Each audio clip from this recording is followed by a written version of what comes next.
नमस्तु। मुनिद्वय के चरणों में बारंबार नमस्तु।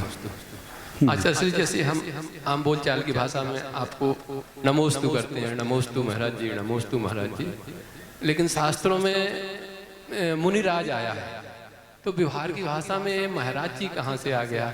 क्योंकि महाराज जी तो सरनेम भी होता है, किसी का अदर कास्ट में भी होता है, तो ये कब से प्रचलन में आया और सही शब्द क्या है? देखिए, पहले तो अभी यहाँ पर शंका की है, आजकल माइक वालों की ज़्यादा कीमत है।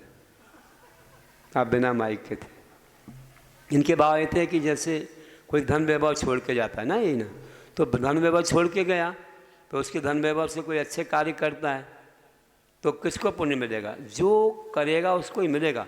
जो छोड़ के गया है उसके भाव नहीं थे, कंजूस था, रख के चला गया, उसके भाव नहीं थे कि खर्च करूं, तो क्या मालूम क्या भाव रहे उसके कि किसी कैसे कैसे काम में लगाना या नहीं लगाना, तो कोई मतलब नहीं है। हाँ, अगर वो ये भाव करके गया हो कि मुझे धर्म में लगाना है, वह अचानक चला गया, कह के गया हो कि तुम अच्छे कार्य में लगाना, तब तो उसको पुण्य है, और नहीं कह के गया है तो उसको कुछ नहीं है, तो जड़ वैभव है, मिट्टी है, क्या है, जो अच्छा काम में लगा देगा जो उसको मिल जाएगा।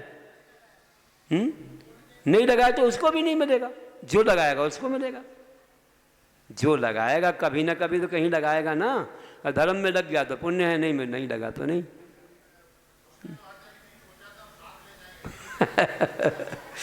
तो और पाप ले गया, भले पाप तो ले गया, कम से कम पाप तो दे गया ना, पुण्य नहीं ले गया। उस भाव से जो पाप बंद हो गया वो तो चला गया साथ में, धन तो नहीं जा पाया। इच्छा करता है व्यक्ति लेकिन उसका पाप लग जाता है, उसका अज्ञानता है ना उसकी। इन्होंने कहा महाराज संबंधी, तो क्या है, देखो महाराज का अर्थ क्या होता है? महा मतलब बड़े, राज मतलब सुशोभित। राज क्या है?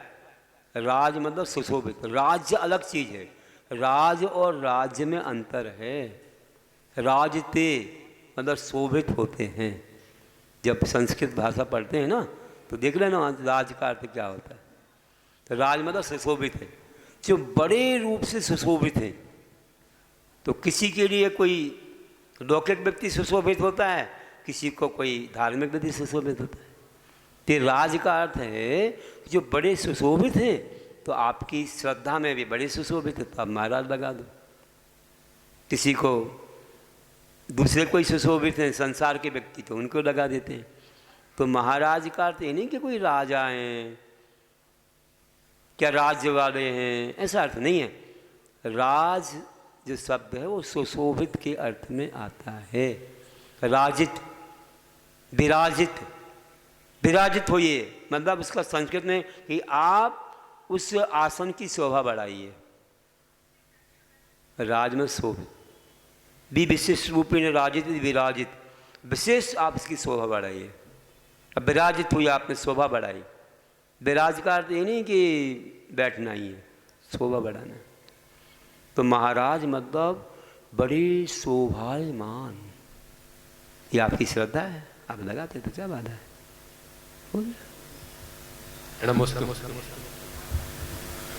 कोई लोग महाराज ब्रह्मचारी महाराज, तो क्या है, कोई किसी व्यक्ति को महाराज लगा देते।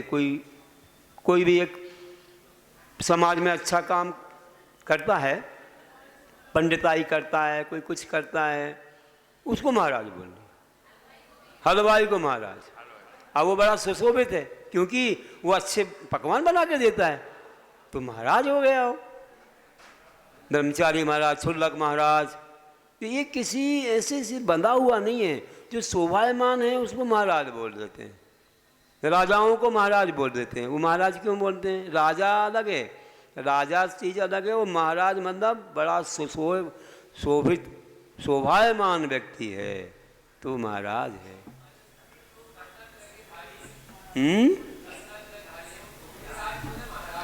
तो मुनि अवस्था में राजित हैं, शोभित में मुनिराज। राजित मतलब शोभित, मुनिराज आपने बोल दिया तो मुनि रूप से राजित है मतलब शोभित है। आ गया समझ में? बस यही है आचार्य महाराज, मुनि महाराज, तो शोभायमान के अर्थ में है। इसको आप संस्कृत में समझो तो सही बैठ जाता है। अब तो आ गया ना समझ में? बस।